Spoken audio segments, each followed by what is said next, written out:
숨가쁘게 2017년 달려오셨죠? 그렇습니다. 오늘은 마지막 주일 마지막 날 또 이렇게 되죠.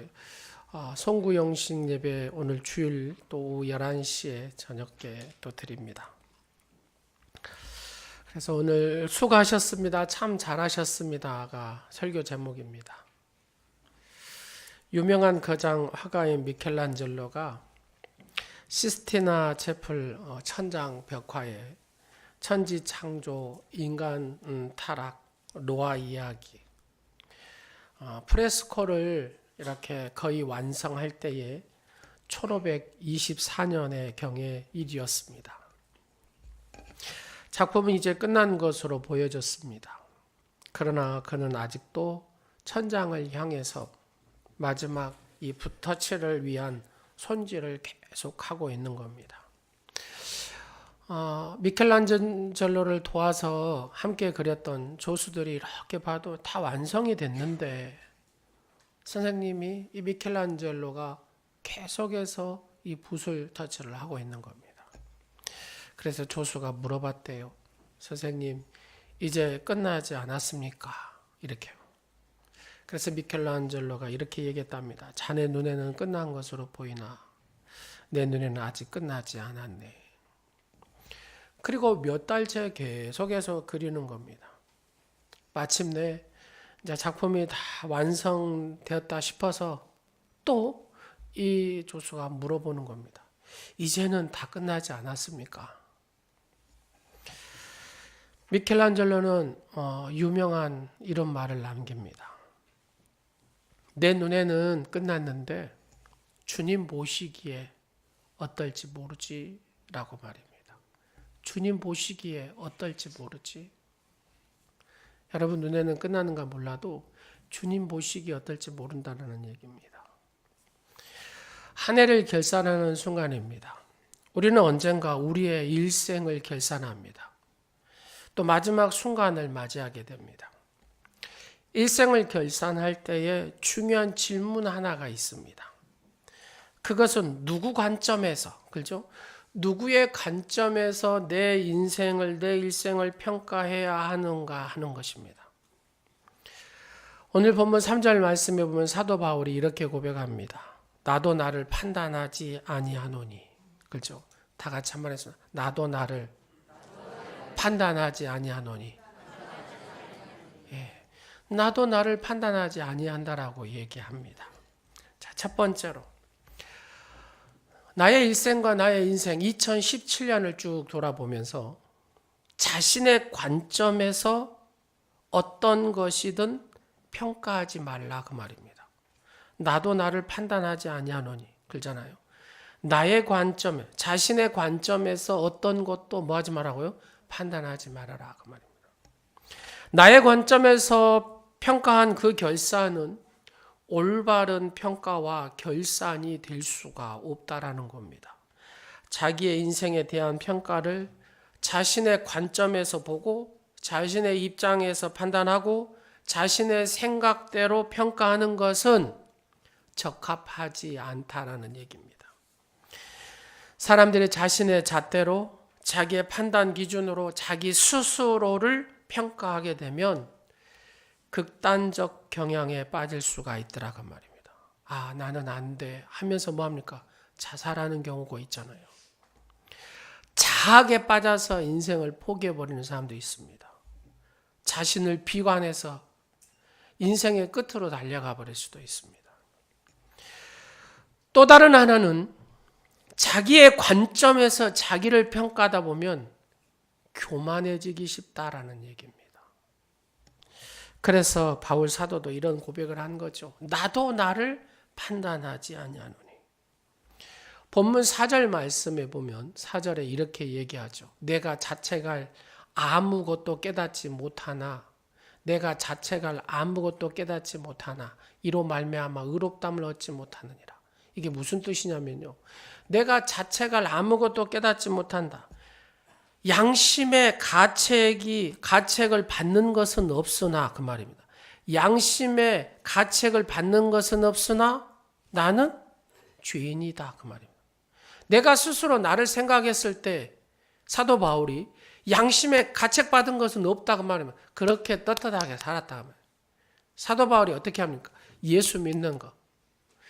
나처럼 믿으라. 뭐 이 정도로 얘기할 정도로 하는 사람이 사도 바울 아닙니까? 그러니까 자기가 스스로 봐도 양심에 가책받는 일은 없어요.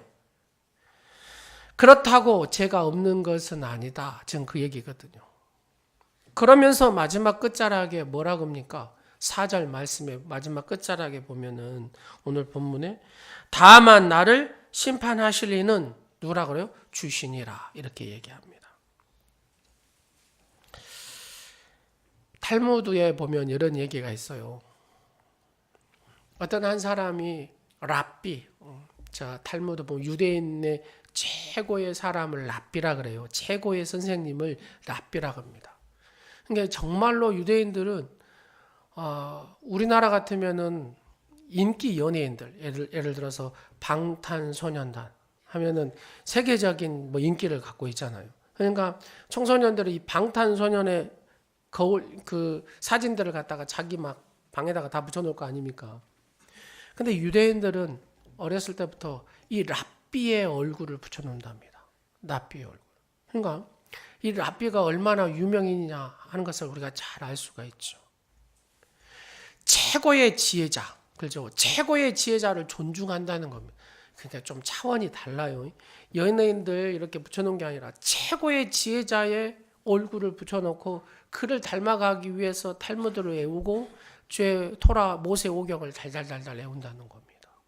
이렇게 시작한 아이들의 삶이 얼마나 다르겠습니까? 여러분 방탄소년단 보고 막 이렇게 하는 애들하고 정말로 최고의 지혜자 얼굴을 바라보면서 그렇게 따라가겠다라고 탈무드 어마어마한 그 분량을 외워버리고 이 토라 모세 오경을 달달달 외워버린다면 여러분 어쩌겠습니까? 벌써 승패는 어렸을 때부터 결정이 나버린다 그 말입니다. 이 한 사람이 이 탈무드의 랍비의 선생의 제자가 되고 싶어가지고 찾아갔어요. 그리고 나서 이렇게 선생님 저를 랍비 선생님의 제자로 받아주십시오. 그럼 아무나 최고의 지혜자가 제자로 바꿨습니까? 안 받아줍니다. 테스트를 하는 거죠. 테스트를 합니다. 문제 1 들어갑니다. 여러분들 맞춰보세요. 일부 예배 들으신 분들은 말씀하지 말고요. 두 사람이 굴뚝을 청소를 했는데 한 사람의 얼굴이 시커멓게 됐고 다른 한 사람은 깨끗했습니다. 그러면 둘 중에 누가 먼저 얼굴을 씻으러 가겠느냐 이렇게 묻습니다. 여러분 자 저를 보시고 얼굴이 깨끗한 사람이 씻으러 가겠습니까? 더러운 사람이 먼저 씻으러 가겠습니까?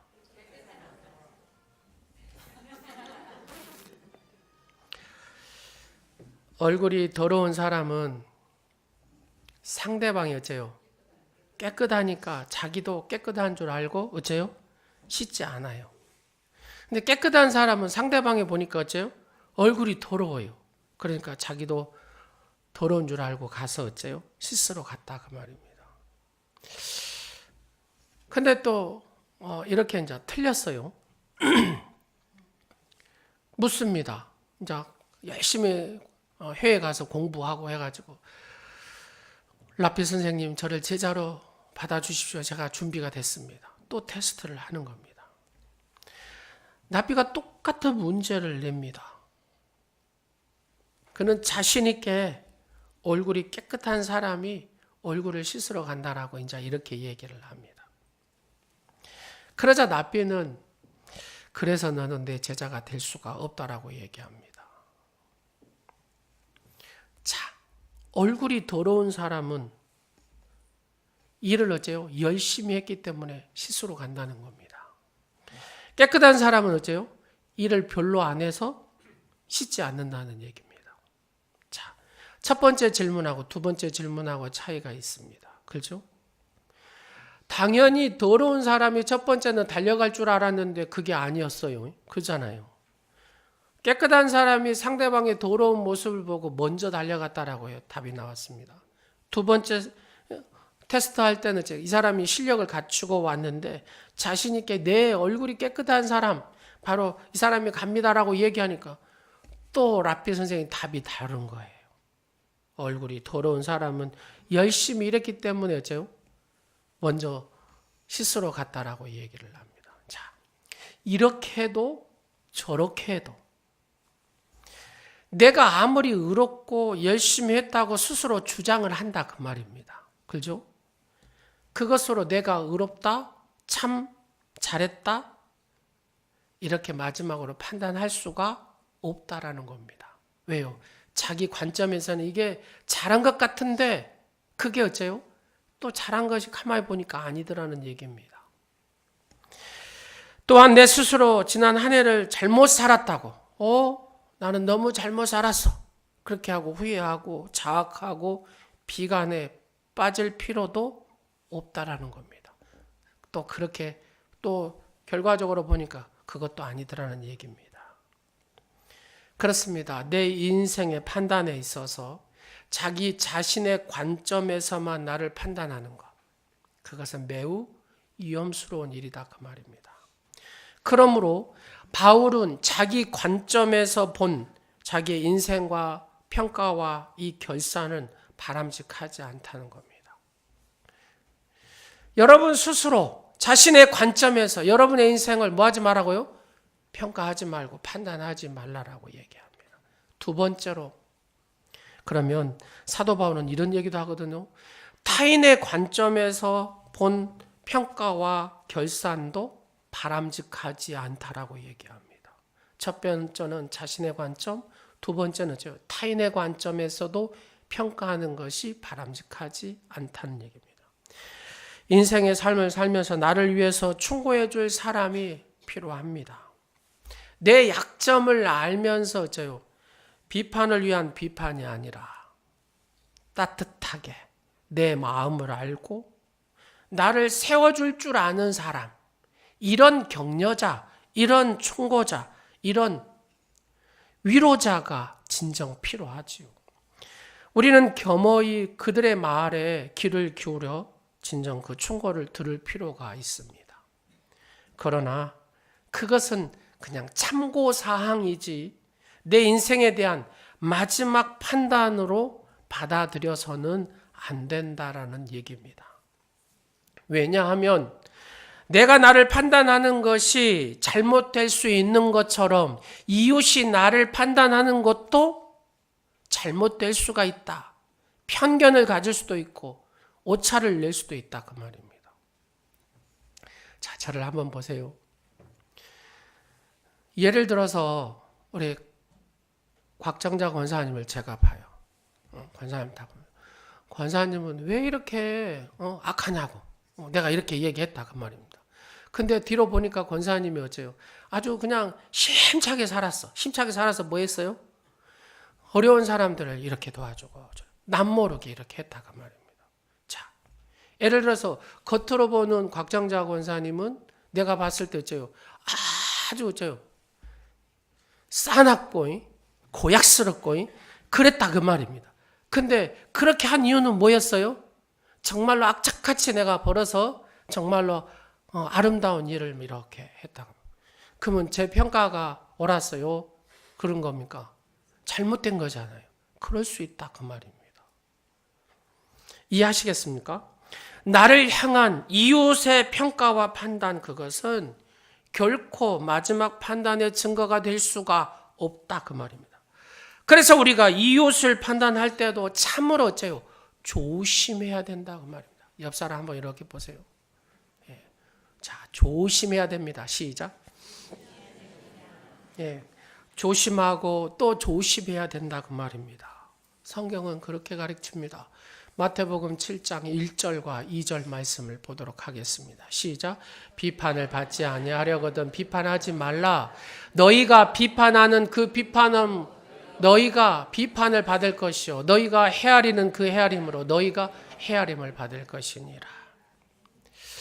한 여집사님이 큰 사업을 합니다. 막 비행기 타면 무역을 하니까 이쪽 나라도 가고 저쪽 나라도 가고 막 이렇게 다닙니다.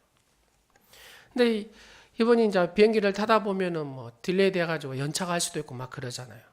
이제 그럴 때마다 여유 있게 좀 기다리면 되지 하고 항상 이 가방에다가 책을 한 권씩 넣어 갖고 다니고, 그 다음에 크레카를 이렇게, 이 과자 있잖아요, 과자를 항상 이렇게 넣어 갖고 다닌답니다. 이번에도 이렇게 비행기를 타려고 하니까 연착이 됐어요. 연착이 돼가지고 어쩔 수 없이 이제 기다리게 됩니다. 그러면서 책을 한 권 딱 내고, 또 그 가방에 뭐가 있어요? 네, 크레카가 이렇게 있어요. 이렇게 딱 있는데 이렇게 보는 거예요. 책을 딱 보고 있는데 옆에서 타박타박 멋진 신사가 오는 거예요. 그래서 옆에 딱 앉으더만 과자를 하나를 딱 해가지고 자기 과자를 먹어버린 거예요. 하나를. 네, 자기 과자를 하나를 이렇게 해서 딱 먹어버린 거예요. 그래서 여름 무리한 사람, 괘씸한 사람 있나, 얘기도 않고 자기 과자를 먹어버리네. 그래서 자기도 질세냐 생각하고 두 번째 거를 자기가 싹 먹었답니다. 빼가지고. 가만히 보니까 세 번째 거를 이 신사가 탁 또 먹어버리는 거예요. 그래서 자기도 네 번째 거 과자를 빼가지고 탁 먹었답니다. 여러분, 보통 치즈 크래커 몇 개가 들어있어요? 5개 들어있어요. 5개. 그냥 마지막 하나가 남았잖아요. 신경이 자꾸 쓰이더랍니다. 이렇게 신경 딱 쓰이.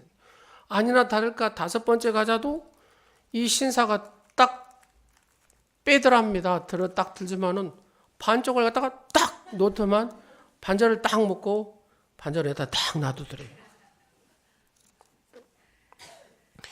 이런 괘씸한 사람, 이런 무례한 사람이 화가 막 그래가지고 이 집사님이 그 남자 보라고 이 과자를 반 조각을 갖다가 땅바닥에 팍 내비쳤대요. 어째요? 남자니까 막 뭐라고는 못하고 불쾌하다 그런 표현을 한 거죠. 땅바닥에다가 그냥 탁. 그런 와중에 아나운서가 딱 그 공항의 아나운서가 비행기 빨리 타라고 이렇게, 그래서 막 이렇게 챙겨가지고 비행기를 막 탔대요. 막 울고 불고 막 화가 나가지고 막 그냥 의자에 딱 앉아서 책을 읽으려고 다시 가방에서 책을 딱 빼는데 뭐가 따락따락 흔들리는 거예요. 뭐예요? 자기 과자. 이게 지금 누구 과자를 먹은 거예요? 그 신사 과자를 먹은 거예요. 방금 전에 막 열받아가지고 이 인간 저 인간 했는데 이렇게 바뀌어요. 그 신사는 멋진 사람이었구나. 그러죠. 타인의 관점에서 우리가 딱 보면 어쩝니까? 그게 다 옳은 것 같은데 그게 아니더라는 얘기입니다. 그 평가가 잘못될 수가 있다라는 얘기입니다. 인간은 그래요. 인간은. 자, 옆 사람 보세요. 사람의 판단이라는 것은 그렇게 달라질 수가 있습니다. 예. 이게 자신의 관점이나 타인의 관점을 가지고 내 인생을 뭐 하지 말라고요? 판단하지 말라고요. 그러니까 우리가 너무나 쉽게 속단해서는 안 된다 그 말입니다. 다른 사람이 나를 비록 나쁘게 평가한다 해도 그것 때문에 내 인생이 끝난 것처럼 좌절할 필요가 있다 없다? 없다. 다른 사람이 내게 조금 칭찬한다고 해서 내가 정상에 다 도달한 것처럼 그렇게 흥분할 필요가 있다 없다? 없다. 그 말입니다. 그러면 어떤 관점에서 우리의 인생과 2017년 한 해를 돌아보면서 살아온 우리의 삶을 평가받아야 할까? 오늘 본문에서 주님께서 강조하시는 것은, 또 사도 바울이 강조하는 것은 가장 중요한 핵심은 뭐냐면 그것은 주님의 관점을 가지고 내 인생을 평가하고 결산하라는 겁니다. 그리스도의 관점, 사랑하는 주님의 시각, 주님의 관점에서 저와 여러분의 이 살아온 인생과 2017년을 평가받아야 한다는 겁니다. 누구의 판단으로요? 주님의 판단으로. 여러분 지나온 한 해를, 여러분의 지나온 인생을 판단해 보라는 겁니다. 이것이야말로 내 인생을 판단하는 가장 중요한 근거가 된다는 얘기입니다. 주님의 관점에서 평가받고 주님의 관점에서 결산하는 바로 이 결산을 주님께서는 저와 여러분에게 요구하시는 줄로 믿습니다. 그래서 4절을 마지막 절에 읽어보면 뭐라 한다고요? 다만 나를 판단하시는 이는 누구라고요? 주님이시다. 다만 나를 심판하시는, 바로 나를 이 판단하시는 이는 주님이시다. 이렇게 말씀하고 계십니다. 누가 우리의 지난 한 해를 평가하고 판단해야 됩니까? 주님이시다, 그 말입니다. 내 삶의 구주고 주님으로 영접하신 바로 그분, 나를 창조하신 그분, 나를 섭리하시는 그분, 마지막 때 심판하실 그분이야말로 가장 완벽하게, 그리고 정확하게, 그리고 공평하게 우리가 지나온 인생과 2017년의 모든 삶을 평가하고 결산하고 판단하신다는 얘기입니다. 5절 말씀을 한번 보도록 하겠습니다. 5절 말씀 다 같이 시작. 그러므로 때가 이르기 전 곧 주께서 오시기까지 아무것도 판단하지 말라. 그가 어둠에 감춘 것들을 드러내고 마음의 뜻을 나타내시니 그때 각 사람에게 하나님으로부터 뭐가 온다고요? 칭찬이 있으리라. 자, 때가 이르기 전, 마지막 평가, 결산의 때가 오기 전에 너는 서둘러 내 자신을 평가하거나 이웃들의 평가 판단에 마지막 평가인 것처럼 수용할 필요가 없다, 그 말입니다. 두 번째, 주님이 오시는 그때 주께서 친히 평가하시고 판단하실 것이라, 그 말입니다. 그러시면서 뭐냐? 그가 어둠에 감추인 것들을 드러내시고 그리고 저와 여러분의 지난 한 해 인생의 생각과 삶의 모습을 평가하신다라고 얘기합니다. 마지막 세 번째로 그리고 그때라고 얘기합니다. 그때. 5절 한번 다시 띄웁니다. 그때에 각 사람에게 하나님으로부터 칭찬이 있으리라. 그때 그분이 그렇게 완벽하게 심판하시는 그날, 각 사람에게 하나님으로부터 온 것이 있는데 그것이 뭐라고 합니까? 칭찬이라, 이렇게 얘기하고 있습니다. 여기서 우리는 주님의 중요한 의도를 깨달아야 합니다. 주님이 당신의 자녀들을 평가하고 판단할 때에 그 의도는 처벌이 아니라 칭찬하시기 위해서 하나님께서는 우리를 평가하고 판단하신다는 겁니다. 요한복음 8장 11절에 가늠한 여인에게 주님이 뭐라고 마십니까? 예수께서 이르시되 나도 너를 뭐하지 않는다고요? 정죄하지 아니하는. 가서 다시는 뭐하지 말라고요? 죄를 범하지 말라.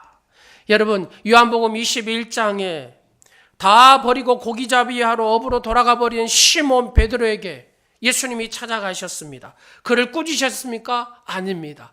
긍휼함과 자비의 목소리로 요한의 아들 시몬아, 내가 이 사람들보다 나를 더 사랑하느냐, 이렇게 말씀하십니다. 그리고 내 양을 먹이고 내 양을 치라고 3번씩이나 위로하고 격려하십니다.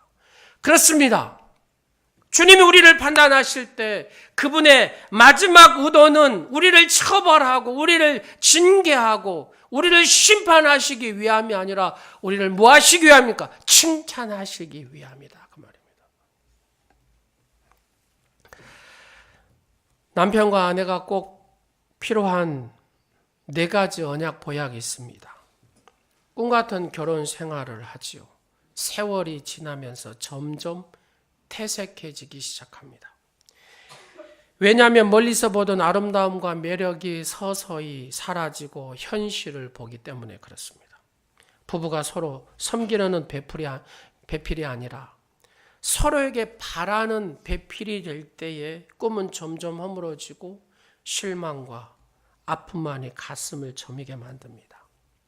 이때 부부 모두에게 필요한 것은 마음과 정신을 건강하게 회복시켜줄 보약이 필요하죠. 잠언 18장 21절 죽고 사는 것이 혀의 힘에 달려나니 혀를 쓰기를 좋아하는 자는 혀의 열매를 먹으리라. 주님 우리에게 언어의 권세를 주셨습니다. 부부가 서로의 마음을 깊이 어루만지는 사랑의 언어, 생명의 언어를 사용할 때 상한 마음이 치유가 되고 파리한 심령을 회복하는 보약으로서의 전달이 되는 것이죠. 가정사역을 하는 많은 사람들이 이렇게 얘기합니다. 남성이 좋아하는 언어, 여성이 좋아하는 언어를 4가지씩 이렇게 얘기합니다. 그렇죠. 민수기 14장 28절에도 얘기합니다. 여호와의 말씀에 내 삶을 두고 맹세하노니 뭐라고 합니까? 너희 말이 내 귀에 들린 대로 내가 너희에게 행하리. 너희 말이 내 귀에 들린 대로 내가 너희에게 행한다라고 말씀하십니다. 그렇습니다. 주님께서 우리에게 언어를 주셨습니다. 이 말을 통해서 역사하시겠다라고 얘기합니다. 남성들이 좋아하는 단어 첫 번째, 칭찬. 이때는 쓰는 겁니다. 써셔요. 여성분들 빨리 쓰세요. 칭찬. 두 번째, 인정하는 것. 세 번째, 격려. 네 번째, 존경하는 말. 여러분, 남편을 칭찬해 보십시오. 그러면 남편이 별짓을 다 해버려요. 진짜 별짓을. 인정해 보십시오. 날아다녀 버립니다만. 격려를 해 보십시오. 별걸 다 해요. 별걸 다 해요. 이게 뭐냐면 콧소리입니다. 콧소리. 아내의 지혜다 그 말입니다. 지혜. 절대로 잔소리해가지고 남편들 바뀝니까? 남자분들 대답해 보십시오. 아내가 잔소리하면 여러분 바뀝니까? 지구 역사상 바뀐 사람 한 사람도 없어요.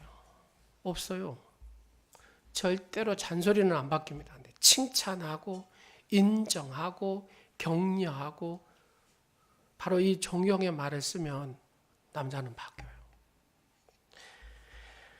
여성이 듣기 좋아하는 언어 4가지. 관심, 배려, 사랑, 수용의 말. 여러분 관심이나 배려, 사랑 안 해도 돼요. 그냥 수용하는 말만 들어줘도 어쩝니까? 이건 바로 행복 시작이 된다 그 말입니다. 대부분이 이렇게 갈등은 뭐예요? 수용을 안 해. 누가요? 남편들이. 남자들이 수용을 안 해요. 대화가 안 되니까 벽이 쌓인다 그 말입니다. 사랑하는 여러분, 관심. 자, 한번 하겠습니다. 아내가 손가락이 아프다 그래요. 그럼 어째요? 시작. 남편들 어떻게 해야 됩니까? 추길령 장로님 어떻게 하십니까?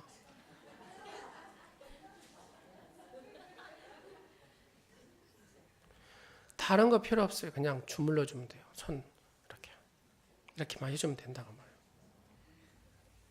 그러면 제가 이 사람이 나를 사랑하는구나 이걸 느낀다고 말이에요. 별거 아니잖아요. 한 3번 주물르고 자도 돼요. 여하튼 주물렀다는 게 중요한 거예요. 이게 주물렀다. 아프다 가니까 반응을 보여준 거잖아요. 보여준 거. 그렇습니다. 이것이 언어의 보약입니다. 언어의 보약. 사랑하는 여러분, 어떻게 남편을 칭찬할 수 있습니까? 그냥 당신 참 멋지다고 그 한마디만 해주면 됩니다. 당신이 정말 자랑스럽다고, 당신 때문에 우리 가정이 이렇게 행복하다고, 이 말 한마디만 해주면 되잖아요. 자, 어떻게 아내들을 힘을 줄 수 있습니까? 당신의 마음은 언제나 맑고 포근한 참 기분이 좋다고. 당신은 음식을 어쩌면 이렇게 맛있냐고. 어제 그렇게 하더라고요. 우리 황장로님이. 당신 잡채가 최고라고. 나도 먹어봐도 여하튼 맛있긴 하대요. 여하튼 최고라고 이 한마디가 어째요? 다른 거 다 떠나서 회복이 돼버린다고. 오늘 고우정 권사님 여러분을 섬기시려고 잡채를 이렇게 많이 오셨대요. 자, 권사님 잡채가 시작. 가가지고 드셔가지고 잡채가 이렇게 맛이 없어. 이렇게 하면 돼요, 안 돼? 안 된다 그 말이에요. 원래 권사님 잡채를 맛있게 잘 하시는데 드시면서 권사님 최고라고 해요. 자, 이게 말의 보약이다 그러면 말의 보약. 자, 사랑하는 여러분, 돈 없이 마음껏 투자할 수 있는 것이 뭐예요? 그렇죠. 언어의 보약입니다. 언어의 보약. 큰 거 말하는 게 아니더라는 거예요. 저는 잠결에도 주물릅니다. 진짜로요. 제가 다른 거는 내가 못 해줘요. 근데 잠도 일주일에 거의 반절씩만 자잖아요. 내가 목양실에서 한 3일 자고 집에서 자. 근데 제가 가면 별나도 아프다 그래요. 그러면은 주무르다 보면 한 서너 번 주무르고 저도 모르게 잠들어 버리거든요. 근데 그게 관심이 들어라 그 말입니다. 배려고 말입니다. 다른 거 안 해줘도 됩니다. 그것만 해줘도 됩니다. 사랑하는 여러분, 그렇습니다. 남자들은 사이도 마찬가지예요. 장모님이 그렇게 인정해주는 말, 칭찬해주고 하면은 누구한테 잘해요? 딸한테 잘해요. 딸한테 잘해요. 며느리한테 하면 어쩝니까? 아들한테 잘합니다. 아들한테 잘해요. 다 이게 용어가 다 있어요. 사랑하는 여러분이 우리의 인생에 대한 파괴적인 판단, 파괴적인 비판, 그 정죄는 그것은 십자가에 달리신 예수님을 만나는 순간에 이미 다 어째요? 그 심판은 지나가 버린 거다 그 말입니다.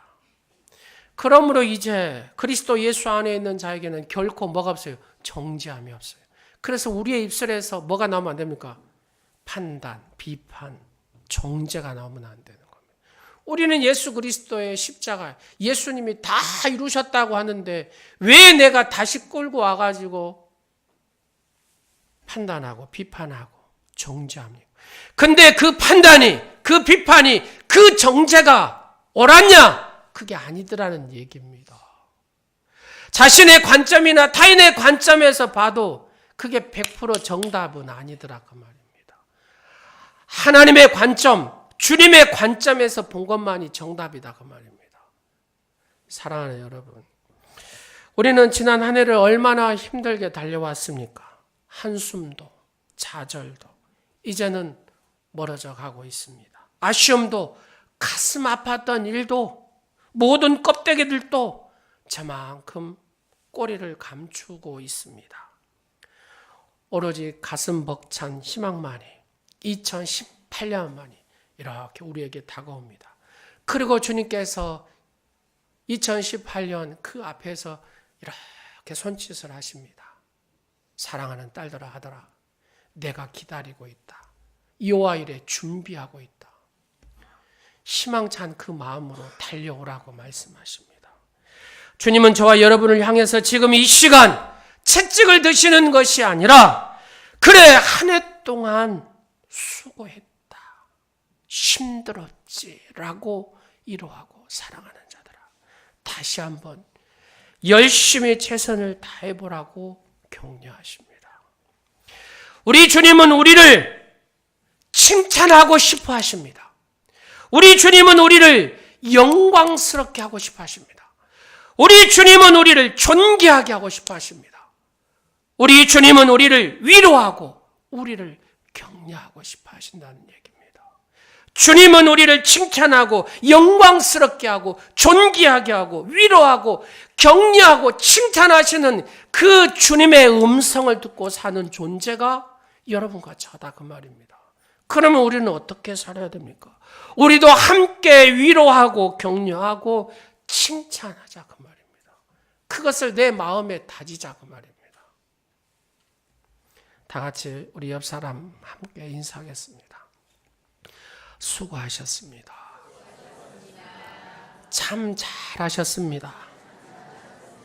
주님께서 축복하실 것입니다. 기도하겠습니다. 존귀하신 만왕의 왕 되신 아버지 하나님, 나를 나의 자신의 관점으로 또 타인의 관점으로 평가하거나 판단하지 않게 하옵소서. 주님의 관점으로 하신다고 하셨습니다. 주님께서 사랑하는 딸아들아, 너를 칭찬하고 싶다.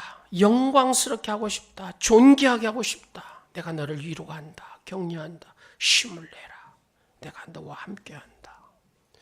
아버지 하나님, 주님의 이 격려의 말씀을 듣고 힘을 얻고 다시 한번 힘을 얻고 최선을 다하여 뛰어가는 우리 오늘의 모든 지체들이 되게 하여 주옵소서.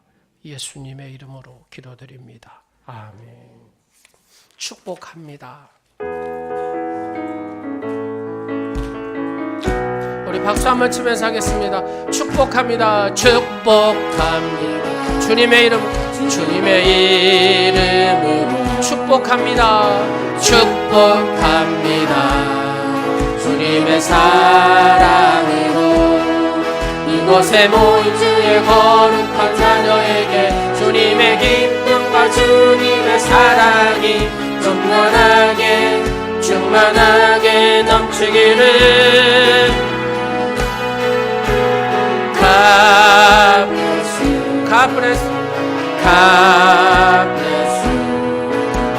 축복합니다. 주님의 사랑으로 격려합니다.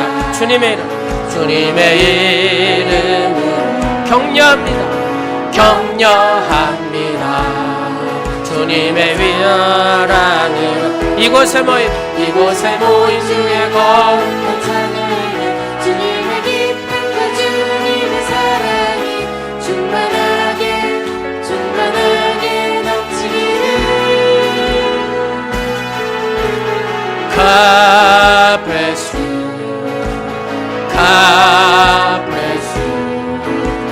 축복합니다. 옆 사람 보면서 위로합니다. 주님의 이름으로 위로합니다.